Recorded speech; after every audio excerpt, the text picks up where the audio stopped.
greitai. Tai neskubėdama pristatau mūsų pirmąją pranešėją, kas yra Tomas Nemūra.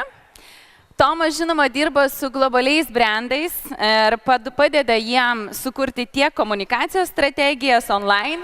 Tai šiek tiek galvoju, reikėtų pasigūglinti apie Tomą, nes, kaip sako, jeigu šiandieną tavęs nėra Google'ai, tu apskritai esi miręs. Tai netgi jo LinkedIn profilis yra su Apple brandu. Tai Tomas šiandieną anglų kalba jis skamba pavadinimas Promoting the shit out of your brand. Pasitikime Tomą ir papasakokit, kaip tie brandai važiuoja į priekį. Gerai, ačiū. Labą dieną. Labas visiems. Aš paprastai visada kalbu greitai, šiandien bandysiu kalbėti labai greitai, nes reikia kažkokiu būdu supakuoti krūvą dalykų į 20 minučių. Tai dalykai, kuriuos aš papasakosiu, yra aišku paremti paskutiniais 4 metais, kuriuos aš esu praleidęs su Čiokoletais, tai yra skaitmeninės komunikacijos agentūra. Ir mūsų darbas yra padaryti taip, kad kliento produktas ar paslauga būtų perkami ir maksimaliai įmanomai matomi internete, tiek socialiniai medijoje, tiek apskritai webe in general. Turint omeny, kad konkurencija kiekvienam iš tų produktų yra nereali, mes kiekvieną kartą turime išrasti ratą iš naujo ir sugalvoti, kokiu būdu tą padaryti. Tai jūs į visą tai, ką aš jums papasakosiu, galite žiūrėti kaip būsimi darbuotojai, kaip būsimi startupų kūrėjai, kaip būsimi darbuotojai ar kliento pusė ar agentūrų, nesvarbu. Ir tikiuosi, kad bent keletą dalykų pavyks jums palikti, ką galbūt galėsite panaudoti.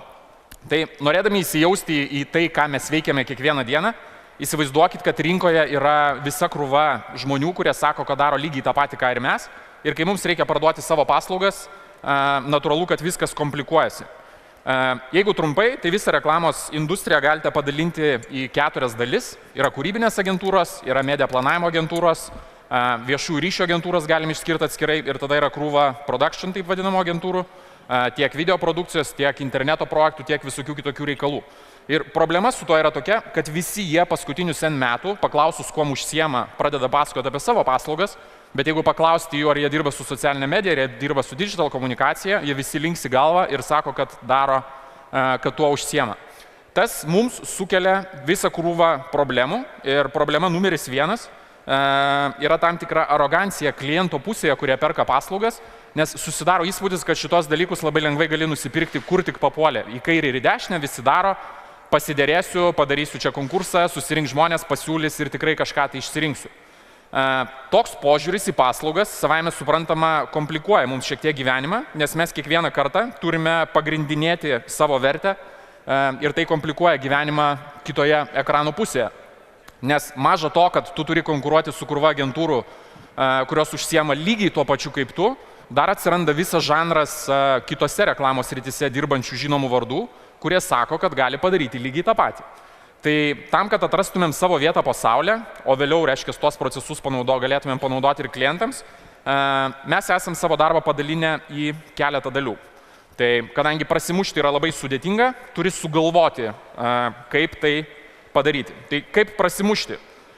Prasimušti yra labai paprasta iš esmės ir čia į pagalbą ateina analitinis darbas, kuris iš esmės nereikalauja jokios patirties. Ir tai yra teisingai užduodami klausimai, kuriuos turi užduoti pats savo kiekvieną kartą, kai konstruoja komunikacijos strategiją. Tai pabandysiu paaiškinti greitai, ką tai reiškia. Mes pagal apibrėžimą kūrėme digital reklamą. Reklama, kaip ten bebūtų, yra reikalinga tik tada, kai kitoje ekrano pusėje nori įtakoti kažkokį tai pokytį, pakeisti elgseną, priversti žmonės pasielgti konkrečiai kažkaip tai taip, kaip tau ar prekės ženklui reikia. Jeigu jums nereikia šito padaryti, jeigu prekės ženklui nereikia įtakoti jokio pokyčio, jam nereikia reklamos. Viskas labai paprasta. Tai norint suprasti dabar, kaip mes galime padaryti pokytį vartotojo pusėje, reikia turėti omeny 2 dalykus. Pirmas dalykas yra, kaip yra priimamas sprendimas pirkti, nepriklausomai nuo to, koks produktas arba paslauga yra parduodami. Tai įsivaizduokit, kad yra 2 rankos, 2 svarstyklės, kuriuose yra 2 dedamosios. Vienoje pusėje vartotojas galvoja apie vertę, kurią jisai suvokia, kad gaus pirkdamas produktą arba pirkdamas paslaugą. Kitoje pusėje yra kaina, kurią jisai supranta, kad jam teks už tai sumokėti. Vertės dalis skyla į 2 sudedamasis dalis. Vertė gali būti funkcinė, gali būti emocinė. Patys pagalvokit apie save, kur perkat kavą ir kodėl. Ar tie argumentai, kodėl jūs einat į vieną coffee shopą, o ne kitą, yra kažkokie tai techniniai, ar tai yra kavos rūšis, ar dar kažkas, ar tai yra susijęs su savijauta, įvaizdiniais dalykais, laikų kiekiu Instagrame ir kitais reikalais. Kainos pusėje, dedamosios irgi yra dvi, yra finansiniai kaštai ir yra pastangos, kurias turės įdėti tam, kad įsigyti. Tai sakykime, aš gal nesiplėsiu šitoje vietoje, bet įsidėmėkim šitas dvi dalis. Yra kažkokia vertė, kurią tu supranti, kad gausi, ir yra kaina, kurią tu supranti, kad sumokėsi. Antras dalykas susijęs su sprendimo priėmimo procesu yra tai, kaip tas sprendimas priimamas. Ir savaime suprantama, kad kuo didesnė ir aukštesnė vertė susijusia su prekės ženklu mes sugebame iškomunikuoti, tuo lengviau mums yra parduoti kliento produkciją, nesvarbu, ar tai yra produktai ar paslaugos. Lygiai taip pat ir mūsų atveju, kuo daugiau vertės mes kaip tiekėjas sugebame pagrįsti potencialaus kliento akyse, tuo didesnė tikimybė, kad laimėsime būtent mes arba laimėsime su aukštesnė kaina. Sprendimo priėmimo proceso prasme yra 3 žingsniai, kurie yra įvardinami, kurie yra reikalingi. Tai pirmas dalykas, aišku, yra informacijos surinkimas. Turi suprasti, kas yra perkama ir kaip tai yra daroma. Antras dalykas yra emocinio ryšio sukūrimas, kai jau žinai informacinę prasme apie produktą arba paslaugą, turi jaustis kažkaip tai to prekės ženklo ar produkto ar paslaugos atžvilgių. Ir trečias dalykas, turi kas nors įspirti užpakalį tam, kad paimtum ir padarytum konkretų veiksmą ir galų gale priimtum sprendimą pirkti. Tai trečias žingsnis yra taip vadinamas call to actions. Tai turint omeny šitos 2 dalykus, suvokiamą vertę versus suvokiamą kainą ir tam, kad priversti žmogų pirkti, reikia iškomunikuoti visą krūvą informacijos, reikia sukurti tam tikras emocinės sąsajas su produktų paslauga ir dar paskatinti pirkti. Čia ir įsijungia mūsų darbas, kur turime sugalvoti, kaip tai padaryti. Visų mūsų iš esmės, kas dirba su komunikacija darbas, tiesą sakant, yra labai paprastas. Paimam prekės ženklą, su kuriuo dirbam, jo vardu sukuriam kiek įmanoma daugiau vertės, kiekvieną kartą, kai išeinam į eterį, nepriklausomai nuo to, koks tai yra turinys. Ar tai yra postas socialiniai medijoje, ar tai yra video įdėtas YouTube, ar tai yra ten webinis promo kažkoks tai projektas tiesiog pakabintas internete. Mes tą turime kartoti vertės kūrimą vėl ir vėl ir vėl ir vėl ir vėl ir kiekvieną kartą siekdami maksimaliai stipraus įspūdžio. Tai yra principas, kurį mes naudojame savęs pardavimui, jis yra labai universalus, tai yra lygiai tas pats principas, kurį mes naudojame padėdami klientams parduoti jų produktus ar paslaugas.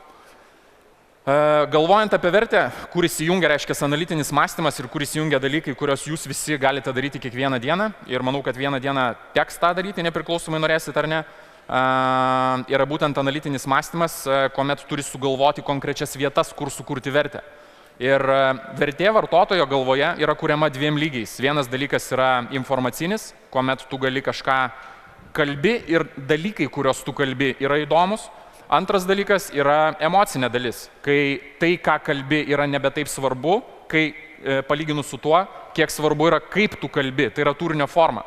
Turinys, bet koks turinys, jisai visą laiką skyla į šitas 2 dedamąsias. Yra tai, ką jūs pasakote ir tai, kaip jūs pasakote. Ir abiejose šituose dalykuose yra visa krūva vietos, tiek interpretacijai, tiek kūrybai, tiek krūvai visokių dalykų. Tai informaciniam lygiai principas darbo, aš trumpai paaiškinsiu, yra labai paprastas. Paimamas yra produktas, kuris bus parduodamas, produktas arba paslauga. Ir kadangi mes turime fokusuotis į kiek įmanoma platesnį spektrą vietų, kuriuose galėsime kurti vertę, mes nebegalime kalbėti apie produktą kaip apie techninį niuansą. Tai yra, jeigu paimti kažkokius pavyzdžius, jeigu mes imtumėm kokį nors butiką, mes negalime kaip produktą laikyti drabužį, kuris yra pakabintas ant pakabos, nors taip ir yra. Mes turime dėti vieną žingsnį į priekį ir atsakyti patį savo klausimą, kokį maksimalų emocinį rezultatą tu gali jausti, būdamas šito butiko klientu. Ir tuomet paaiškėja, kad vietoj to, kad pardavinėtumėm drabužius, pradedi pardavinėti stilingą gyvenimo būdą, stilingumą kaip daiktą. Kuomet įsivardini šitą dalį, turi labai aišku suprasti, kam konkrečiai tu parduodi. Ir čia principas yra labai paprastas, absoliučiai visa rinka pardavinėja tiems patiems 25-35 metų amžiaus top 5 miestų aukštesnių nei vidutinės pajamos aukšto išsilavinimo žmonėm. Tai yra labiausiai nuvalkiotas briefas rinkoje ir jis yra kartojamas praktiškai kiekviename susitikime. Ir tai iš principo yra nesąmonė. Galvodami apie tikslinę auditoriją, turite galvoti apie visą krūvą prieimo kampų, kaip galite prieiti prie konkretaus vartotojo. Va man yra 34 metai, su manim galima kalbėtis kaip su agentūros vadovu, kaip su šeimos tėvu, kaip su vyru žmonai, kaip su draugų draugams, klasiokų klasiokams, kursiokų kursiokams, nežinau, bairį gerą mėgstančių tiesiog žmogum ir taip toliau, ten serialų gerbėjų ir taip toliau, ir taip toliau, ir taip toliau, ir taip toliau. Ir tai pakeičia iš esmės požiūrį į tikslinę auditoriją, nes vietoj to, kad galvojate apie demografiją, galvojate apie interesus ir dalykus, kurie potencialiai tikslinė auditorijai yra įdomus. Tuomet, kaip sakėme, jeigu nėra problemos, kurią reikia spręsti, ar pokyčio, kurį daryti, jums nereikia reklamos, turit labai aiškiai suprasti, kur yra problema. Ir čia padeda grįžti prie tų 3 žingsnių, kur turi suprasti informacinę prasme, kas yra parduodama, turi turėti emocinę sąsają ir turi paskatinimą pirkti padaryti.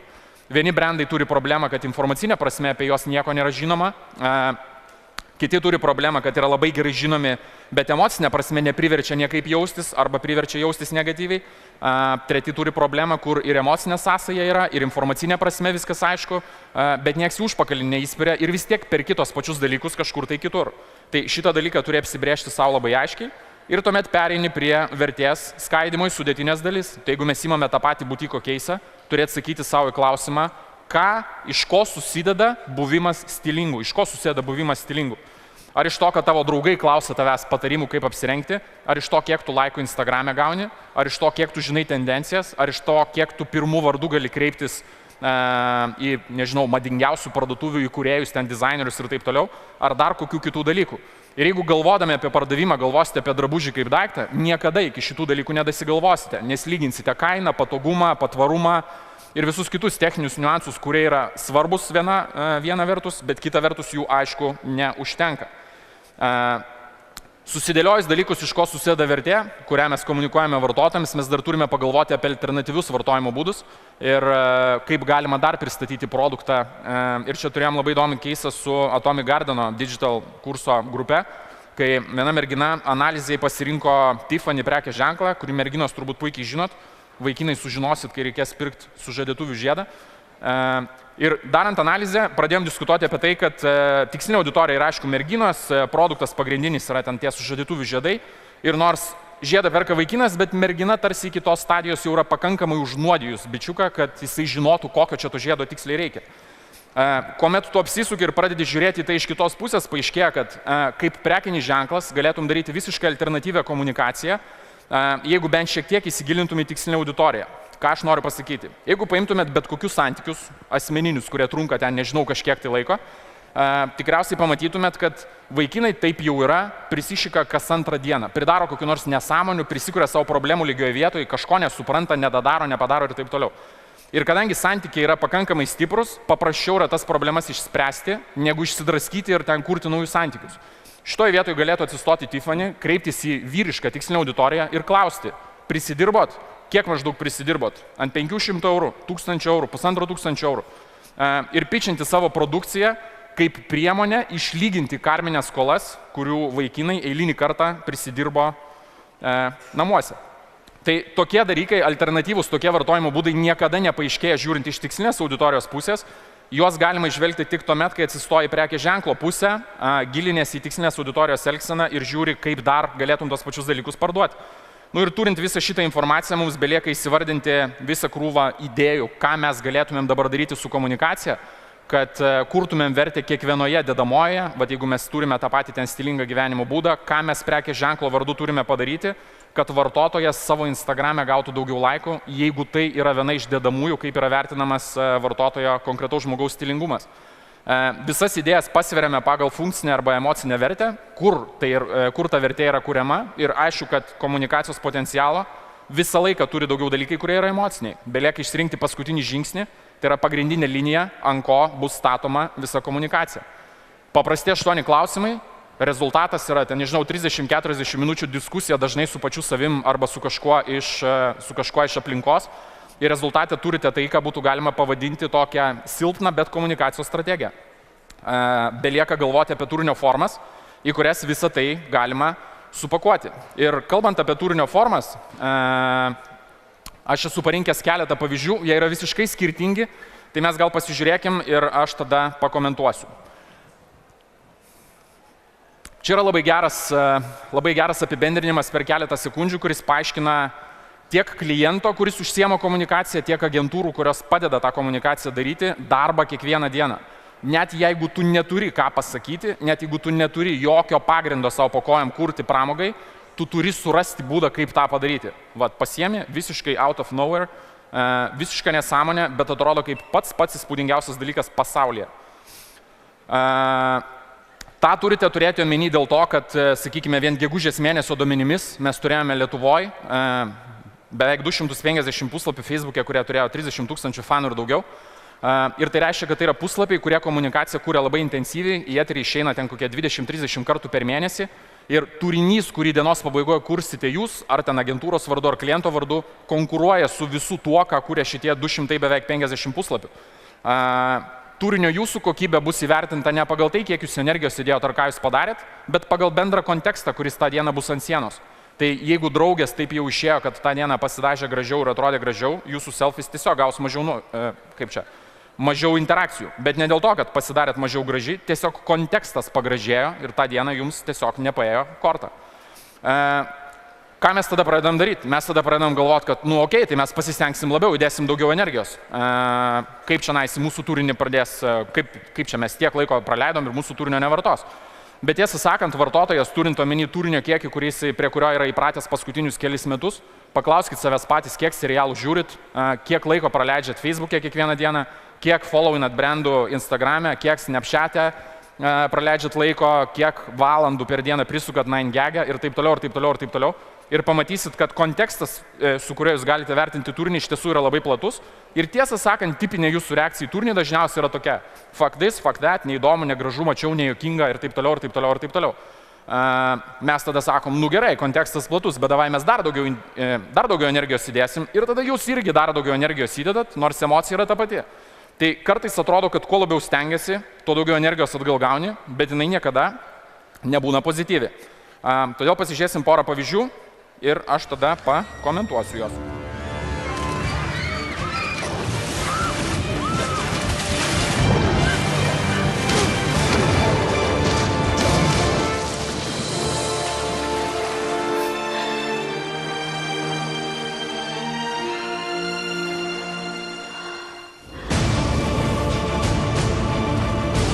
New Axe Apollo. Join now at axapollo.com. Vat viena vertus atrodo, kad viską padarai teisingai, viskas absoliučiai yra padaryta teisingai, bet visą laiką atsiranda kažkas, kas tiesiog yra, nežinau, krūtesnis, durnesnis, kaip pasakyti, ir susirenka visą dėmesį. Lygiai tas pats galioja ir elgsenai su vartotoju. Mes tuomet sakom, gerai, tai jeigu jūs žinot mus, davai tada mes žinom jūs ir pradedam gilintis į tai, pradedam ieškoti įžvalgų, kaip vartotojas elgiasi kiekvieną dieną. Ir turim tokių klientų, kurie mums leidžia su vartotojais elgtis va šitaip. Tas momentas, kai tavo sijonas dar vasarinis, o užpakalis jau žieminis. Aišku, kad už šito stovi Spurgų brandas, kuris visiškai tiesiai šviesiai, galbūt tiesiogiai neįžeidinėdamas, bet visiškai neviniodamas į vatą, sako, kad Spurgos yra toks dalykas, tu jas gali valgyti arba gali teptis ant šonų. Efektas iš esmės yra panašus. Ir kai brandas tai daro tokiu atviru tonu, reakcija iš tiesų yra įspūdinga ir itin pozityvi. Įžvalgų galima ieškoti ir visame hipsterinėme lifestyle. Jeigu tu esi veganas, nežiūri teliko, vairuoji hybridą, bėgi maratonus ir dar augini šunį iš prieglaudos, tai kaip tu nusprendi, kuom pirmiausiai girtis? Tai yra dalykai, iki kurių galima dasigalvoti, žiūrint į tikslinę auditoriją ir ne per demografinius parametrus, kaip aš sakiau, bet būtent pagal elgseną ir jų interesus. Čia, kas yra tikriausiai pasakytina apie beveik kiekvieną iš mūsų, tai kuo toliau distancinis nuo tavęs, tuo labiau patinka tai, ką rodo telikas. Nes taip, kiekvienas yra tinginys, ypatingai tuomet, kai atsisėda namuose ant sofos, išsidrebia fotelyje ir pradeda žiūrėti mėgstamą serialą. Tie, kas yra visiški frikai jau su social media, pradeda gaudyti save, kad gatvėje einant mieste ir pamatę paną, mintyse swipina ją į kairę arba į dešinę. Kas patvirtina, kad Tinderis yra geriausia, kas yra atsitikę žmonijai per paskutinius kažkiek tai metų.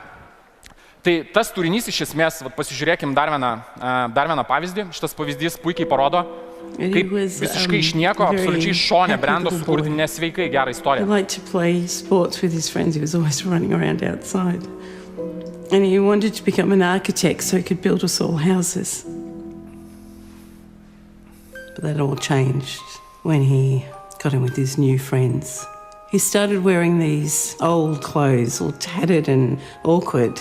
He spent a lot of money looking like he was homeless. And then came the vintage tattoos. And he grew out this thing on his beautiful face. It was the last time that I really saw him. I didn't know that there was something wrong with him, so I just told him to shave it off. And the more I did, the more he pulled away. looking back on it now, I feel so guilty. I feel ashamed.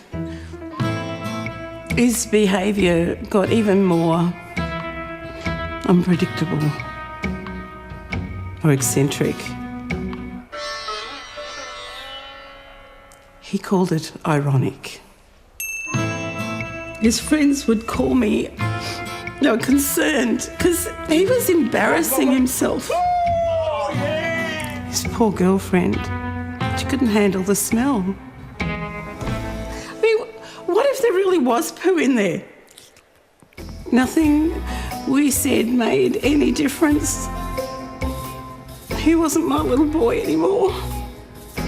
We did the only thing that we could do.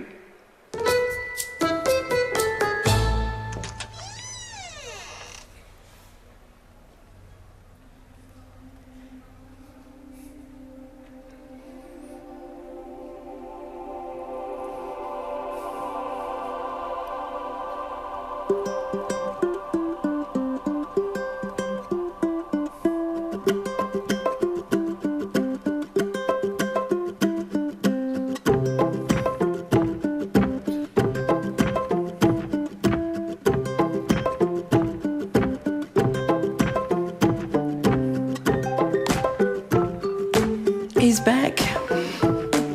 My little boy is back.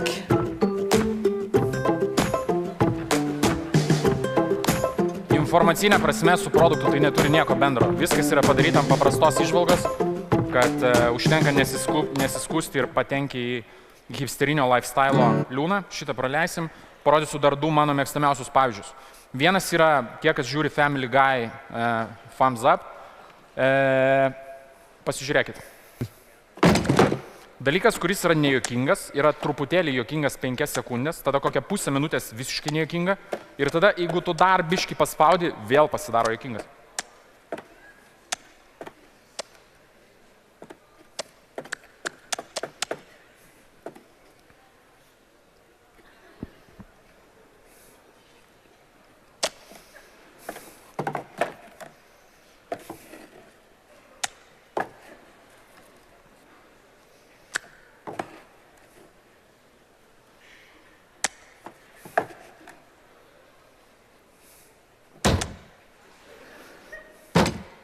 Dabar primeskit, kad tai yra, kiek čia, minutės intarpas, 20 minučių serijoje, iš tiesų neturintis nieko bendro su veiksmu, kuris vyksta toj serijai.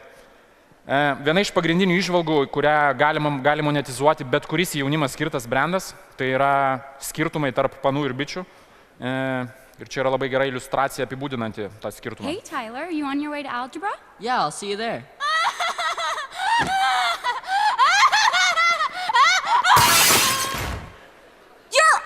Full. The preceding joke was brought to you by men. Men, we don't know what we did. Čia išstoja Tiffany ir sako, tai kiek? 500 eurų, 1000 eurų? Kiek reikės? Tai dalykų yra tiek, dalykai, kuriuos aš norėčiau, kad jūs įsimintumėte ir atsimintumėte, yra du. Vienas, kad priimant sprendimą pirkti, yra dvi dalys, kurios yra sveriamos. Yra vertė, kurią vartotojas supranta, kad gaus su produktu arba paslaugą ir yra kaina, kurią jisai supranta, kad jisai turės už tai sumokėti. Norėdamas, aišku, padaryti pardavimą iš principo arba parduoti brangiau, turi tos vertės sukurti kiek įmanoma daugiau. Ir kai pasisuka kalba apie vertės kūrimą, turite galvoti apie kiek įmanoma platesnį žanrą turinio, atsakydami į du klausimus. Ar jisai kurs vertę informaciniam lygyje, ar jisai kūrė vertę pramoginiam lygyje. Tie du dalykai gali būti naudojami abudu, kartais užtenka vieno. Tai tiek. Jeigu turėčiau mikrofoną neprikabintą, numesčiau. Ačiū labai. Tomai.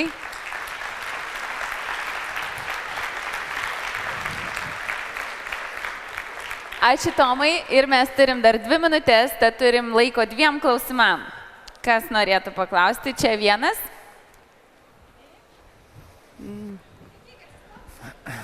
Prisistatykite ir klauskit. Sveiki, aš esu Greta ir man tarp kitko labai geras pristatymas, gera kalba. Pati labai domiuosi būtent digital marketingu ir labai norėčiau paklausti vieno klausimo, iš kur atėjo visos šitos žinios. Ar tai yra kažkokie lektoriai, paskaitos, online mokymai, knygos, tiesiog tokios informacijos norėčiau. Ačiū. Čia yra ten neįsižydžia visa jaunoji karta. Tu prasme, man atrodo, kad tai atėjo iš kartų skirtumo. Mes, kai diskutuojam su 30 kelių metų hebra aplinkui, gavęs užduotį, kurios nesupranti, kaip padaryti, sėdi visą naktį darai ir ryte jau žinai, kaip padaryti. Kontrastas dabar, ofise 25 metų amžiaus vidurkis komandos, gavęs užduotį, kurios nesupranti, kaip padaryti, 6 valandą čekautinės iš ofiso ir varai kofeiną kavos gerti. Atėjęs ryte, sakai, ar padarytas taskas? Nu ne, nepadarytas. Kodėl? Nu nes aš nesuprantu. Tai lektoriai, knygos ir visi kiti dalykai ateina, man atrodo, tada, kai pradedi ieškoti konkrečių atsakymų, bet geriausia praktika yra, kaip rodo mano pačio patirtis, yra ne lektoriai, ne knygos ir ne kiti dalykai, o tokia hardcore praktika pačiam su savim. Tai jeigu, pavyzdžiui, imti analitinį tą procesą, kuris yra teisingai užduodami klausimai, tai yra procesas, kuris yra sugalvotas derinant keletą metodologijų, išmetant viską, kas yra nereikalinga ir suformuotas per kokių 50 prekinių ženklų analizę, kurie tarpusavį nieko bendro neturi. Tai ieškai įrankių, su kuriais dirbti, žiūri, kas padeda atsakyti į klausimus ir meti viską lauk, kas yra nenaudojama. Teoriniai dalykai, kuriuos rašo šiandien, yra pasenę prieš, nežinau, kažkiek tai metų. Tai praktika, o paskui viskas kitkas būna taip, kad perskaitai knygą ir ten, nežinau, 2 žodžius iš to pasiemi, kurie yra 0,5% to, ką darysi kitą dieną. Bet nėra vieno sveiko recepto. Praktika, man matyt, kad taip. Ir dar vienas klausimas, prašau ranką tenai.